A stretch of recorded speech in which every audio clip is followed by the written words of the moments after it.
penerapan 7 kebiasaan anak Indonesia hebat diterapkan di rumah, diperkuat di sekolah demi generasi emas berkarakter.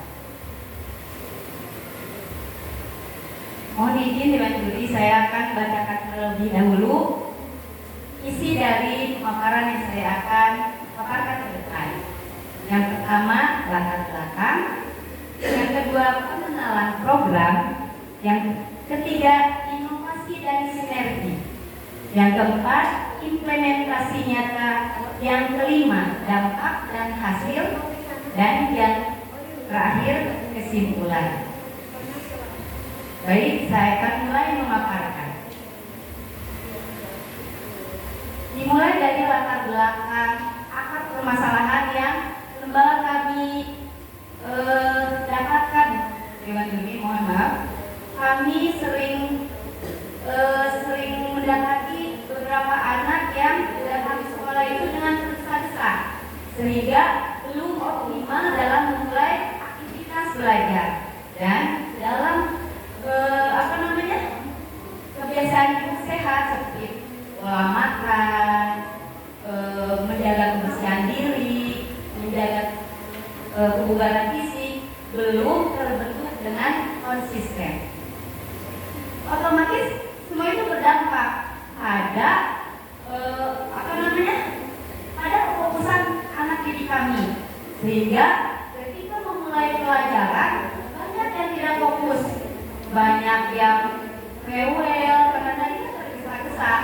Nah, kenapa setelah dikomunikasikan dengan orang tua, ternyata anak-anak banyak yang tidurnya kemalaman. Kan harusnya anak-anak tidur cepat. Nah, dari itu kami punya filosofi dasar karakter tidak tumbuh dari satu hari, tetapi dibentuk melalui kebiasaan yang dilakukan secara konsisten, terutama melalui kebiasaan sehat sejak usia dini. Karena kami mempunyai filosofi itu, terkadang anak jajan sembarangan, belum bisa menjaga kebersihan diri sendiri. Dari itu kami menemukan solusi dengan adanya program 7 kebiasaan anak Indonesia hebat, di mana program itu untuk membentuk karakter anak dari kebiasaan sehari-hari. Nah, tujuannya apa program itu yang disediakan oleh pemerintah? Untuk tentunya anak lebih disiplin, anak lebih sehat, anak lebih optimal dalam memulai aktivitas. Nah, dalam penerapannya, insya Allah kami di sekolah menerapkan 7 kebiasaan anak Indonesia hebat itu. 1, bangun pagi, diterapkan dengan sinergi pemantauan dengan orang tua. Karena otomatis ya, kita sebagai pengajar di sekolah belum tentu bisa memantau anak itu tepat atau tidaknya kalau tidak bersinergi dengan orang tua. Yang kedua, beribadah, diterapkan dengan kebiasaan di sekolah, zikir pagi, sholat duha, dan melakukan aktivitas itu diusahakan berdoa dulu. Yang selanjutnya, berolahraga. Kami menerapkan dengan kegiatan motorik kasar, yaitu diajak senam bersama sebelum melakukan kegiatan. Yang selanjutnya, makan sehat dan bergizi. Tentunya kita sudah tahu semuanya, ada program dari pemerintah yaitu MBG. Nah, dalam menerapkannya, kami mengedukasikan dulu kepada anak-anak bahwa makan bergizi dan gratis itu harus betul-betul dimakan, karena bergizi daripada makan di luar. Jadi kami memberikan edukasi ringan terhadap anak-anak. Yang selanjutnya, gemar belajar. Nah, dengan menerapkan gemar belajar, akan suasana belajar yang menyenangkan untuk anak, ramah untuk anak, sesuai dengan pembelajaran di dalam. Kita harus memberikan pembelajaran itu 1 bermakna, 2 berkesadaran, poin penting dari kita sebagai guru PAUD yaitu pembelajaran itu harus menggembirakan. Yang selanjutnya bermasyarakat. Nah, di bermasyarakat kami biasakan dengan interaksi di sekolah dengan teman-temannya. Misalnya mengajak bersalaman, berbagi makanan, antri ketika mau mengaji atau cuci tangan, dan yang paling utama mengucapkan salam dan balas salam sesuai dengan adab. Yang terakhir, tidur cepat. Nah, seperti saya kemukakan di awal, tidur cepat kita tidak bisa memantau sendiri dari sekolah. Jadi kita bersinergi dengan orang tua.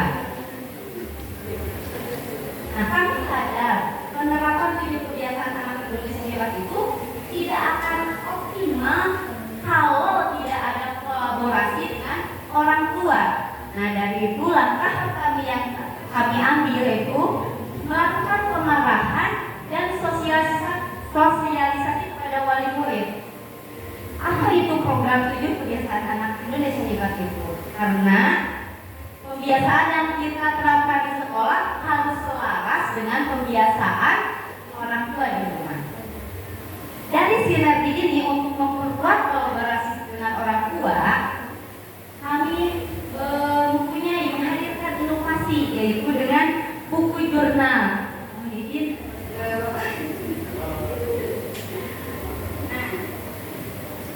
Kami memiliki buku jurnal ini. Buku jurnal ini sebagai jembatan pemantauan antara orang tua di rumah dengan ibu guru.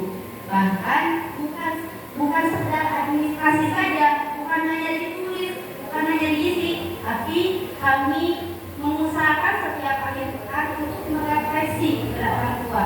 Apakah sudah betul-betul diterapkan? Apakah ada tantangannya? Jadi di sini sudah lengkap. Di sini sudah lengkap. Di sini 7 kebiasaan anak Indonesia hebat ini sudah. Jadi orang tua mengisi. Nanti kami evaluasi setiap sepekan sekali. Dan alhamdulillah di buku jurnal ini ada asesmen awal dan asesmen akhir. Ini bisa diisi dengan anak-anak karena ini berupa gambar. Jadi anak-anak PAUD otomatis bisa membuat gambar.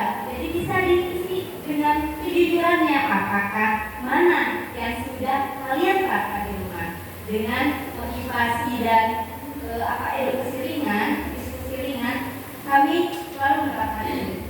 Dengan semangat anak selalu dengan jujur, aku ini ada ini. Nanti insya Allah setiap semester, akhir semester kami mengevaluasi lagi dengan disuruh mengisi lagi anak-anaknya. Mungkin pembahasan tengah jurnal. Selanjutnya sinergi. Nah, sekarang dari jurnal mohon izin kami mau menjelaskan implementasi di sekolah apa saja yang sudah kami lakukan. Satu, tadi bangun pagi ceria. Jadi pagi ceria itu rutinitas penyambutan anak. Yang utama rutinitas penyambutan anak itu harus betul. Nah, yang sering makan siang bersama, metode mengingat.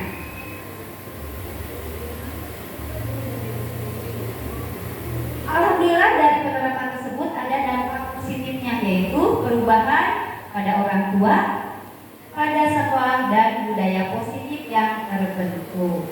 Mungkin dari pemaparan saya tadi dapat disimpulkan bahwa kolaborasi sekolah dan orang tua kunci utama untuk terbentuknya karakter anak Indonesia hebat. Mudah sekian dengan ini yang saya hormati. Mudah-mudahan apa yang disampaikan oleh saya bermanfaat untuk sekitar dan bisa saya aplikasikan dengan berkelanjutan. Wassalamualaikum warahmatullahi wabarakatuh. Waktu 10 menit.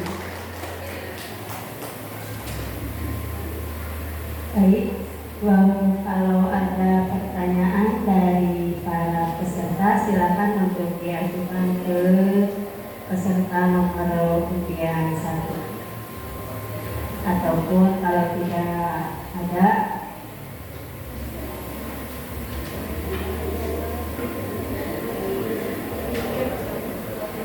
ataupun dari Dewan Juri, ya. Waktunya 15. Baik, terima kasih ya. Yang pertama tentu saja kami dari mengapresiasi apa yang disampaikan oleh Ibu ya. Cuma ada beberapa hal yang ingin saya gali lagi ya. Yang pertama, ini kan praktik ya, praktik baik. Sejauh mana Ibu yakin bahwa ini praktik baik dijelaskan? Karena memang yang disebut praktik baik itu praktik yang inovatif ya, ada perbedaan dari yang dilakukan oleh orang lain. Jadi di mana letak bahwa ini merupakan praktik baiknya?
Ada 7 pertanyaan untuk Ibu.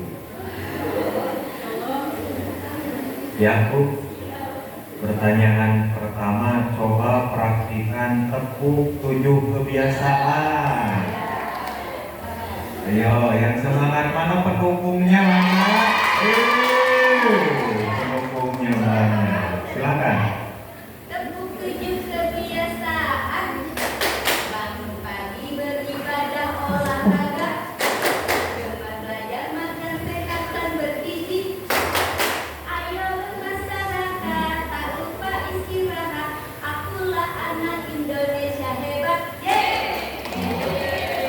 Lulus ya, lulus. Pertanyaan kedua, menyambung dari Pak Dokter, keyakinan dari TK Al-Ikhlas Samarang, Ibu Mia ya, bahwa Ibu ini meyakini praktik baiknya itu, kalau kami melihat dari cuplikan video itu ada di jurnal harian kebiasaan baik. Itu kan yang ditekankan ya. Jadi kami melihat video yang dibuat oleh tim TK Al-Ikhlas ini loh, buku ini praktik baik kami karena mampu membantu perkembangan karakter peserta didik dijembatani oleh orang tua. Pertanyaannya, jelaskan kegiatan refleksi yang dilakukan oleh guru di TK Ibu terhadap laporan checklist tadi. Itu tentu diisi oleh orang tuanya. Ada tidak refleksi yang dilakukan setelah mengisi jurnal tersebut? 2 pertanyaan saja Ibu, ada diskon. Ya, baik Bapak, izin menjawab. Nah, ya betul, kami inovasi kan tadi disebut inovasi. Jadi kami merefleksi itu, kan di sini ada kegiatan belajar sama isi. Nah, sepekan akhir pekan kami selalu mengadakan pertemuan dengan orang tua. Jadi orang tua itu menjelaskan apakah benar diikuti dengan studio-studionya. Karena kalau menurut kami kalau orang tua mengisinya asal mengisi saja hanya sekedar administrasi, anak juga akan susah menerapkannya. Jadi kami itu selalu melakukan refleksi. Jadi Ibu di mana susahnya, terus apa kendalanya Ibu, dan kami itu saling sharing, saling banyak berinteraksi aja dengan orang tua. Jadi memang sih tidak dipungkiri di anak PAUD mah susah. Jadi kendalanya orang tua itu susah menerapkannya karena di rumah mah bukan sekedar orang tua saja, yang membimbing kan ada sama neneknya, ada sama kakeknya, ada sama bibinya yang sibuk. Jadi tetap kami menekankan dan menekankan kepada orang tua kan. Jadi selalu diedukasi bahwa ketika kegiatan ini diterapkan dengan konsisten, insya Allah bagaimanapun karakter anak bisa diubah, karena fondasi anak usia dini itu usia dini itu fondasi untuk pembentukan karakter. Artinya ada tindak-tindakan setelah refleksi. Ada. Satu saja. Jadi tindak lanjutnya kami terus berkolaborasi, terus memberikan sosialisasi kepada orang tua.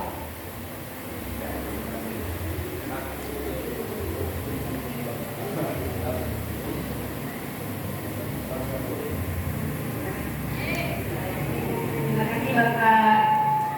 Assalamualaikum warahmatullahi wabarakatuh.